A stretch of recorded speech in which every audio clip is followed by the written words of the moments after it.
Hey everybody, it is Trags Mike Petralia back with the post Super Bowl 58 breakdown edition of the JungleRoar podcast, powered as always by FanDuel Sportsbook, your exclusive online wagering partner of CLNS Media Network.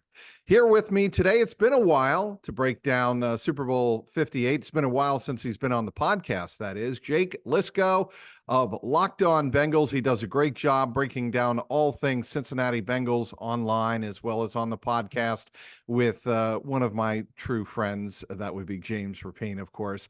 Jake and James do a great job of the Locked On podcast. All right, let's get right to it. Jake, your biggest takeaways from Super Bowl 58. I thought really the best quarterback showed his face late in the game when it mattered most, and that was, of course, MVP Patrick Mahomes. Yeah, well, first, Trags, thanks for the kind words about the Locked On Bengals podcast. As always, Sure. you're very, very kind with your My praise, and pleasure. that is appreciated. Biggest takeaways: the Yeah. margins in the NFL are incredibly thin. Yep. That's one of them. And you're right that in the end, it seemed like the better quarterback prevailed, but it wasn't just Mahomes, and the 49ers had so many opportunities in that game. They did. And the whole 49ers beat themselves thing is really easy for me to buy. I wasn't very active on social media during the game and didn't Nor really was I, want by to the way. watch. Yeah, nor was I. Wasn't very interested in the matchup, but it was a fun game to watch once you kind of got over the teams that were playing in it and the history between those teams and the Cincinnati Bengals. But the first drive, your best player on offense gives the ball up. That is absolutely brutal against the Steve Spagnuolo defense. That's going to get harder to play against as the game goes on. And that kind of played out that way. And Kyle Shanahan found the right buttons to push at times, but giving up at least 3 points on your scripted drive, which is one of Kyle Shanahan's best drives of the game, and one of the times to take advantage of playing against the Steve Spagnuolo defense. And I said this about the Buffalo Kansas City game as well, that it was going to get harder for the offenses after there were a lot of points to start that game, and it did. It ended up being a low scoring game. That's the way Steve Spagnuolo's defense plays out.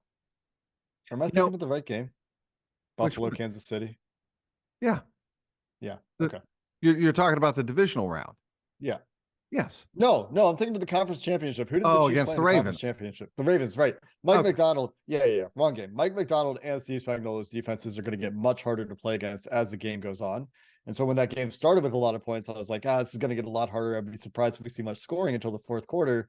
And I think that's kind of the way the game went. And so similar idea here with Spagnuolo's defense, where unfortunately the Bengals have to deal with that problem again for the foreseeable future because nobody seems to give Steve Spagnuolo much head coaching consideration at this point in his career, despite being one of the better playoff DCs in the NFL. But yeah, between that, the punt return, turnover, those are Killers. plays that you can overcome in a vacuum. But when you have both, and you're talking at least a 10-point swing, at least minimum, that's by far the biggest reason to me San Francisco loses. Like Spags found the right blitzes at the right times, and Patrick Mahomes was clutched up in the overtime, but he shouldn't have had those opportunities to clutch up in overtime because So those two turnovers were just killer.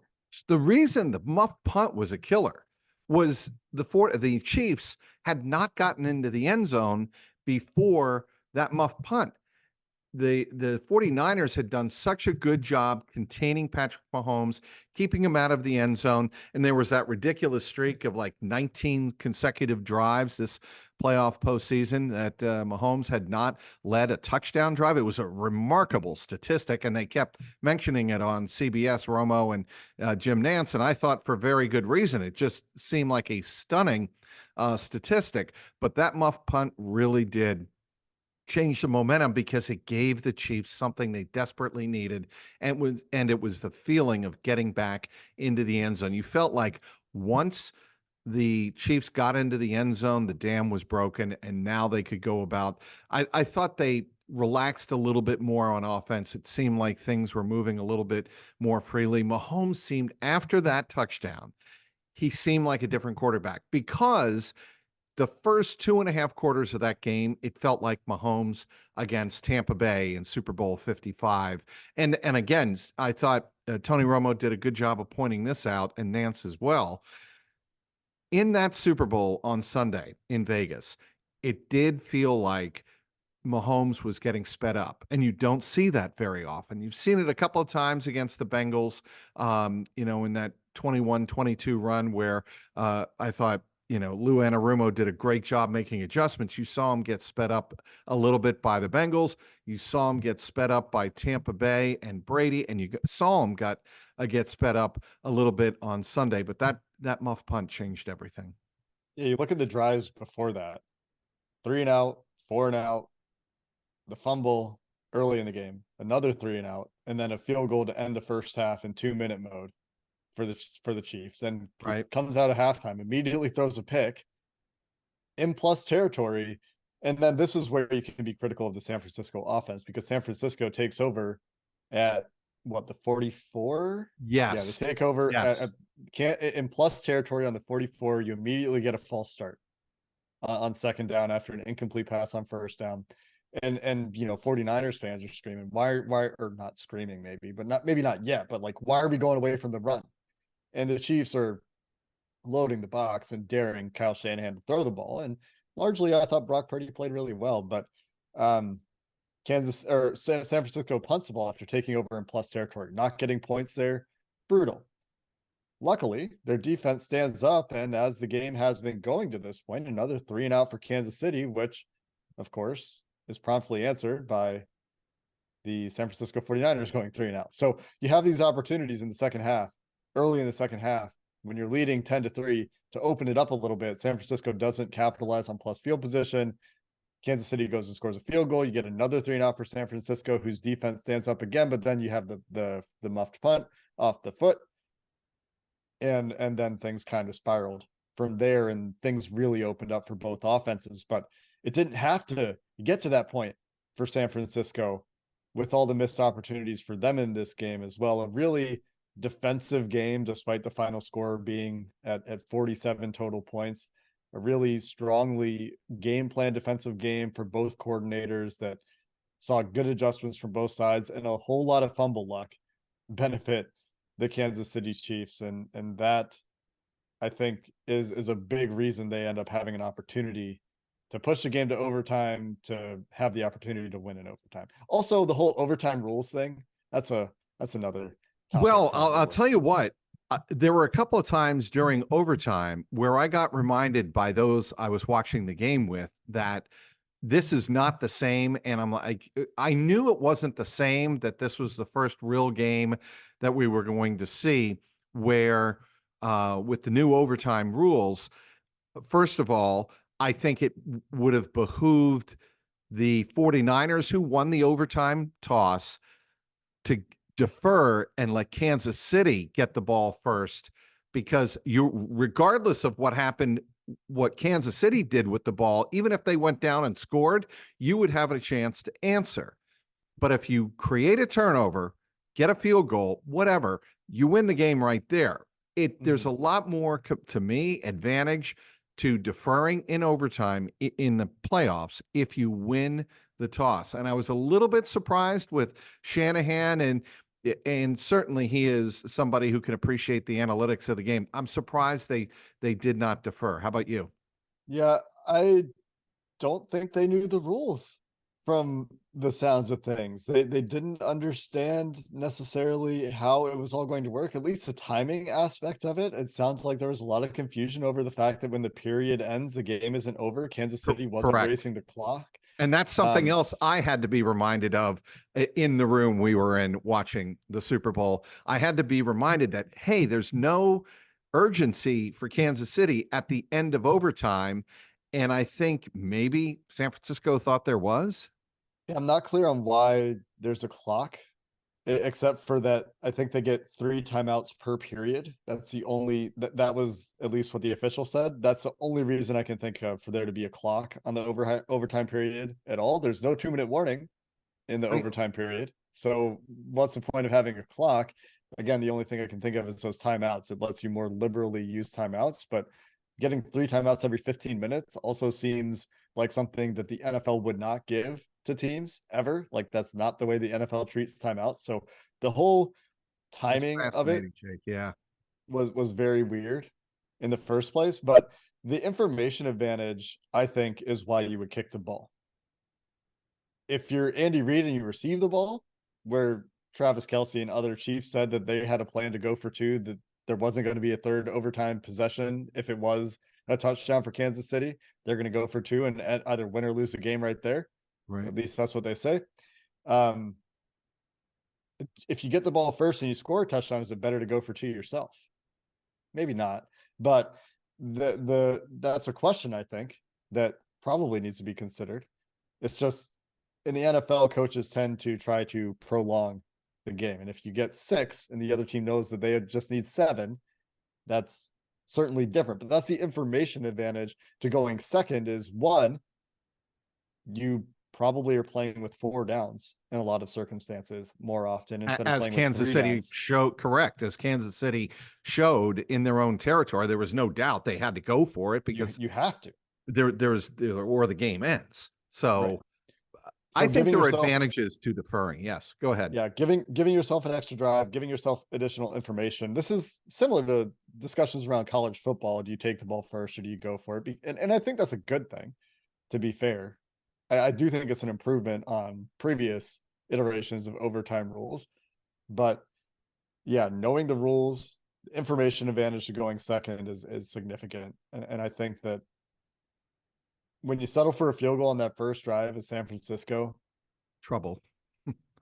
yeah, I mean, you need to stop, period. You need to get him into a fourth, and because Andy Reid's probably going for it, I would think, on like fourth and less than 6 in field goal range, maybe less than 5 if it's a long Right. field goal. He'd rather let Patrick Mahomes try to go for it. And I know the kickers were good in this game outside of the blocked extra Extra point, point. but the information advantage is so significant, and the ability to put the quarterback put the ball in the quarterback's hands, who's been a killer in these positions so often against everybody but the Bengals in the playoffs.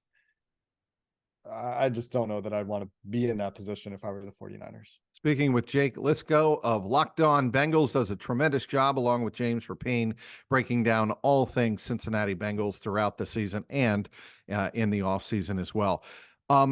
We already mentioned the muff punt. The other play or a series I want to bring up, and you did refer to this already, was the series right after halftime when Patrick Mahomes throws the pick and the Kansas City defense came up huge. The two moments to me that Kansas City's defense came up absolutely monstrously big is forcing the 3 and out after Mahomes got picked to start the second half on that first series and forcing the field goal at the end of regulation.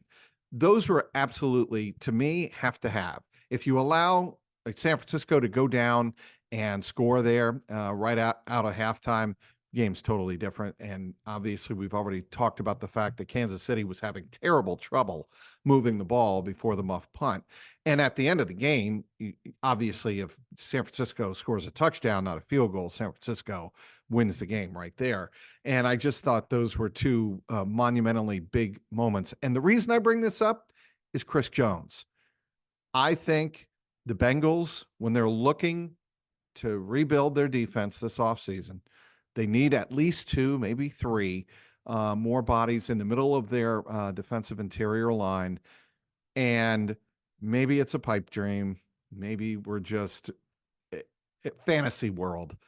But can you imagine the Bengals defense with Chris Jones in the middle? I mean, they had it. They had Geno Atkins. So Yeah. easy to imagine because they had a player that is of the same caliber, in my opinion. The all-decade team honor for Geno Atkins potentially being a portent to an eventual Hall of Fame nod, although maybe he doesn't have the longevity. In the end, he was certainly a Hall of Fame quality player for a very long time, was Geno Atkins, as is Chris Jones.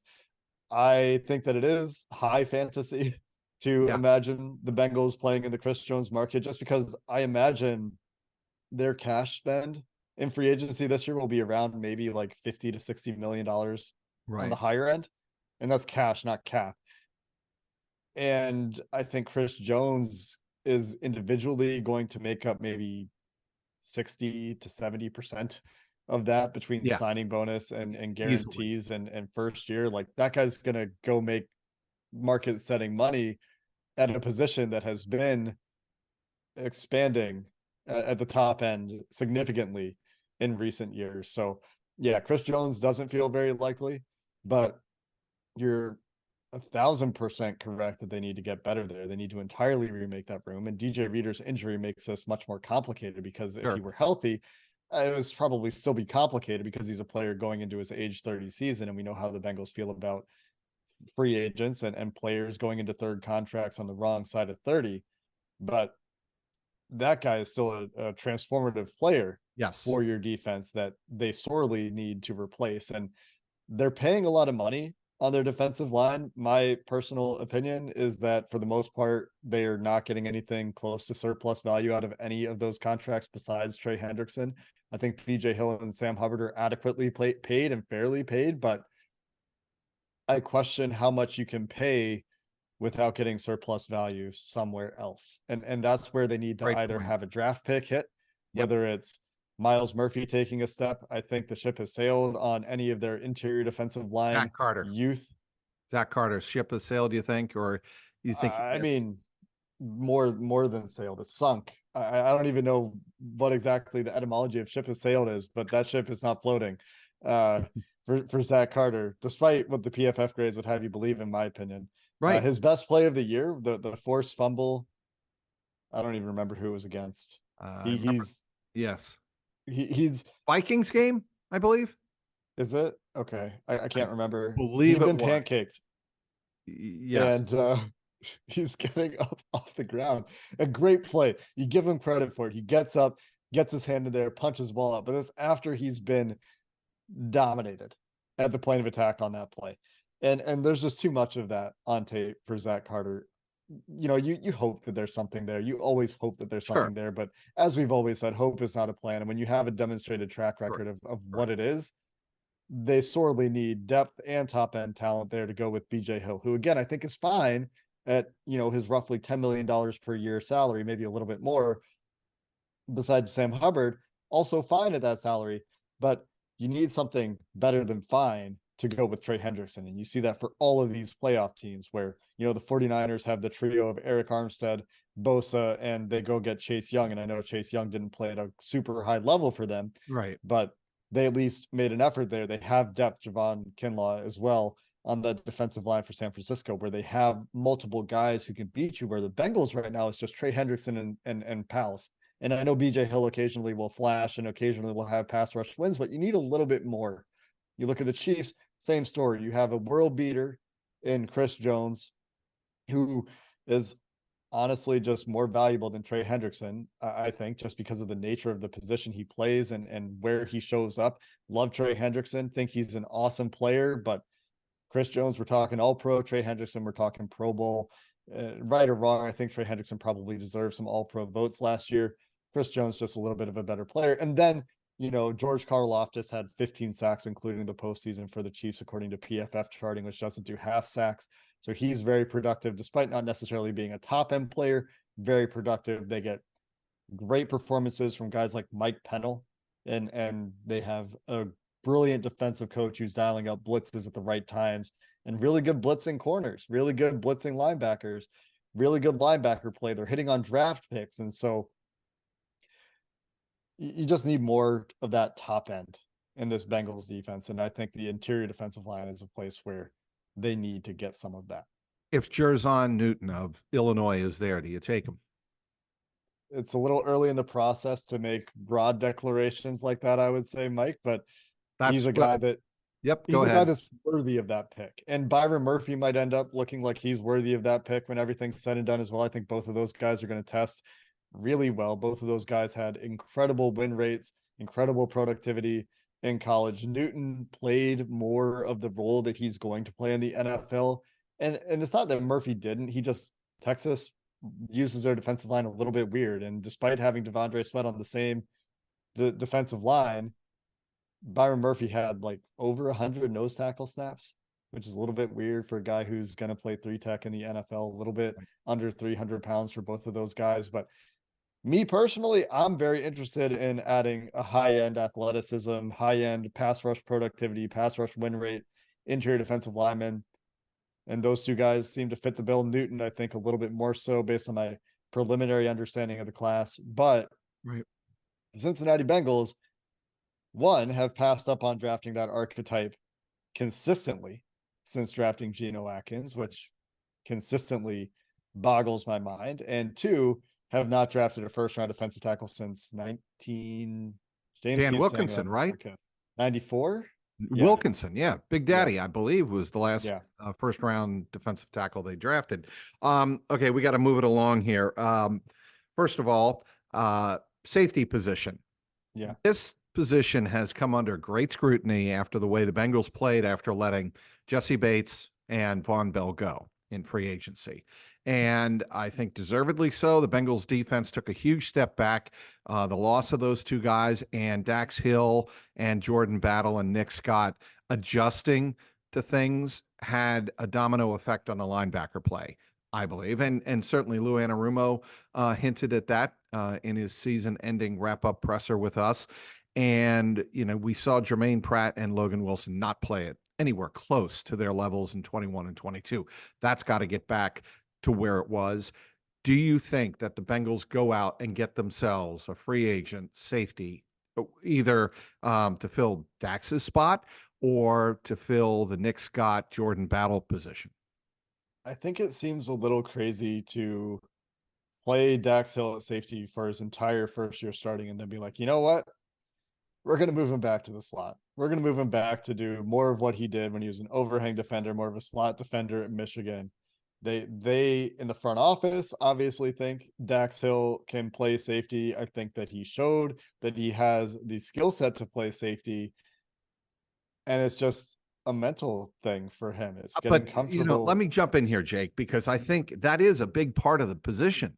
You have to have that Oh, no mental doubt. grasp, and you don't have a year to mess around here. And if the Bengals say, you know what, we saw Dax at both positions in 22, his rookie year, and last year at the safety, he looks more natural as a hybrid type of cornerback, defensive back. We'd rather have him play at a level where he can freelance a little bit more. He's not as focused and worried, concerned about being the leader back of the secondary. He can just worry about his own lane, skate your own lane, and do that, and we'll get somebody else. If the Bengals looked at it that way, I wouldn't kill him for it. I don't think they do. I mean, maybe I'm misinterpreting Duke No, Tobin's comments, but Duke Tobin's saying that they need the coaching staff to figure out what they want Dax to do and have him specialize. They don't want him to be a jack of all, master of none. right, but I think I saw that as well. I think him saying that is, well, you guys figure it out. If you think he can be in this particular role, then move him to that role and keep him there. That's the way I interpreted that. But Sure. I would be open to the idea of adding a safety that is part of 3 safety looks. And this is something that Lou sure, Anarumo likes to do on a limited basis every year. This year it was mostly Mike Hilton that was ending up as a safety as the year went on, as Nick Scott fell more and more out of favor. I know Nick Scott continued to get some playing time down the stretch, but that Mike Hilton rotation to free safety to deep safety is something that seemed to interest the Bengals as the season went on. But you're right that the mental aspect of the game is massively important. The communication aspect of the game massively important for Dax Hill to remain at safety. Both of those things were clearly issues at times, but he also showed, in my opinion, considerable top end talent and considerable top end ability there's as a no deep safety, question both about that. in the pass game and in the run game. Like coming off the roof in the run game, great. Showed elite range at times, should have had more interceptions than he did, which is another topic and something that he needs to be better about, but put himself in a Sure. position to have what, 4 or 5 picks this year. And you can't take that away from him either, but the mistakes do need to be eliminated. Some of that you can chalk up to first year playing the position, but it was the second year in the NFL. And you're right that they don't have time to really experiment with it. But Nick Scott level players aren't the answer either. So, you're not talking about going out and getting a guy who's a fringe starter to bring in and kind of see, well, we have this contingency plan if we need it. It would need to be something a little bit higher level. And That is an investment that I think I would question. They had the opportunity to keep Jesse Bates. They did not capitalize on that opportunity. They chose to spend that money in other ways. They could not come to an agreement with David Mulligetta. Jesse Bates promptly goes and plays at the all-pro level we all know he's capable of. To make that mistake and then have to go spend money on a safety, like starting money on a safety, I have a hard time imagining the Bengals doing that. And I do think that the Dax Hill Jordan Battle combination has some potential and significant potential. Jordan Battle playing well down the stretch of the season as well. That's where I think finding the coverage specialist, which is not the mold of free safety that they've had lately, but finding the coverage specialist who the Geno Stone type, or maybe Geno Stone himself, Right. is going to be a guy that as your third safety is going to be the third safety playing deep.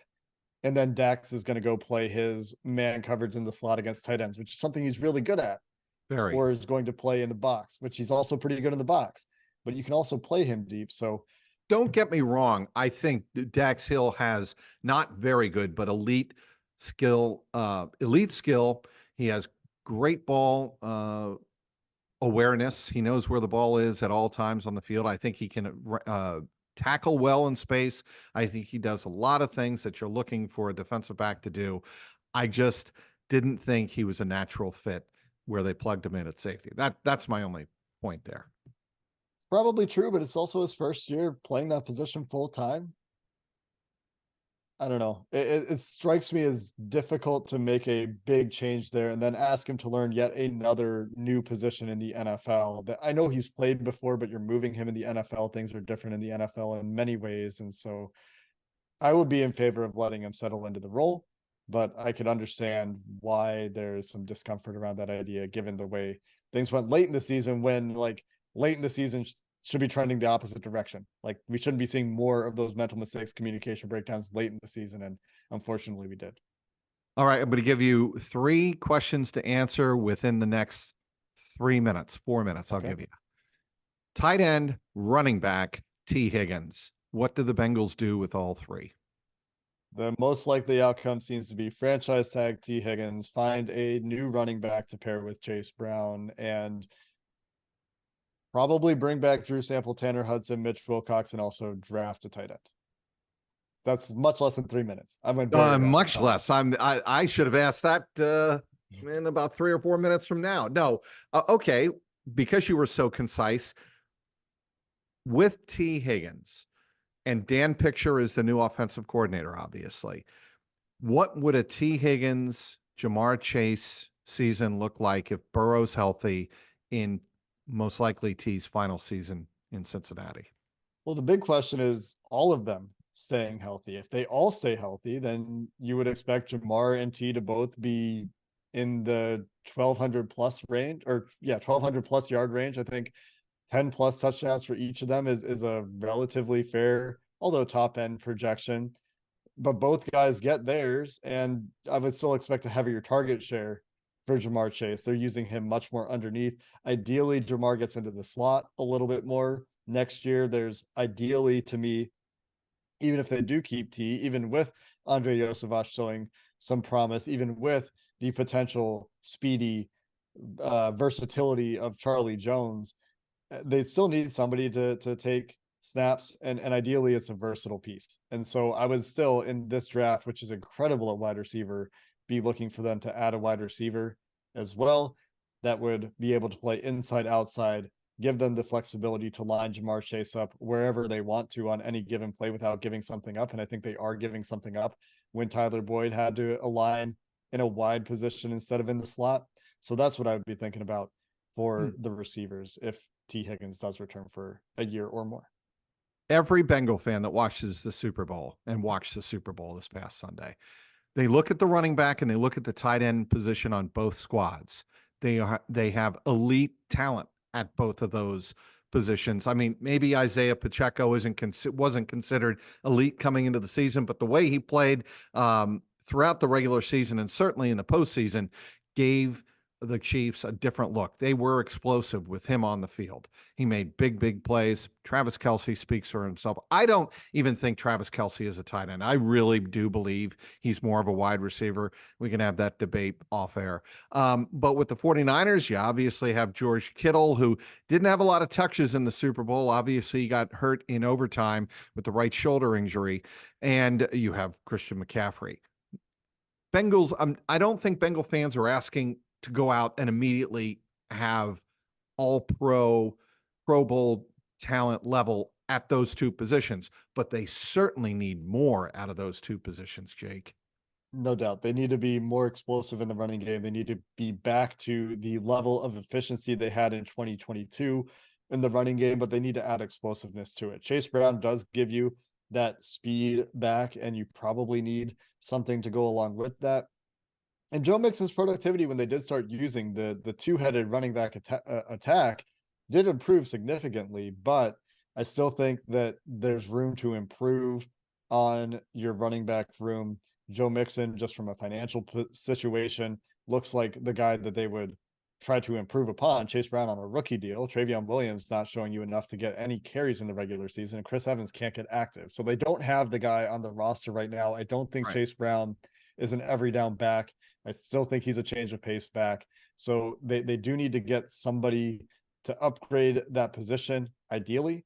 And I don't necessarily think it would be very hard to do. And considering that the money owed to Joe Mixon, I think I would just be looking to get better and find some surplus value there instead of paying for every yard that I'm getting. And I think that that's what they're doing with Joe Mixon. I think that they can improve and they can find some surplus value there. And a tight end, the Bengals have wanted to draft a tight end for a couple of years now.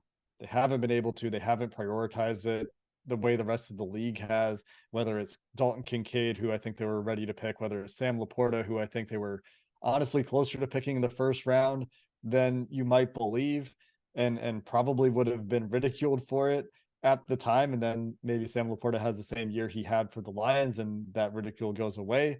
But between those guys and some players that I know the Bengals liked in the 2023 draft, just didn't work out to pick one.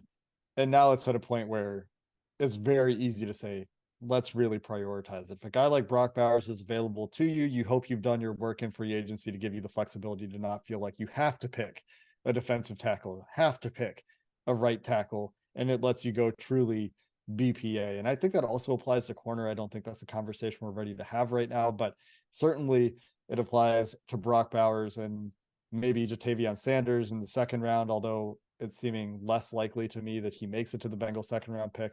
There are some other guys in this draft, but it's certainly not as top end talented or as deep as the 2023 draft.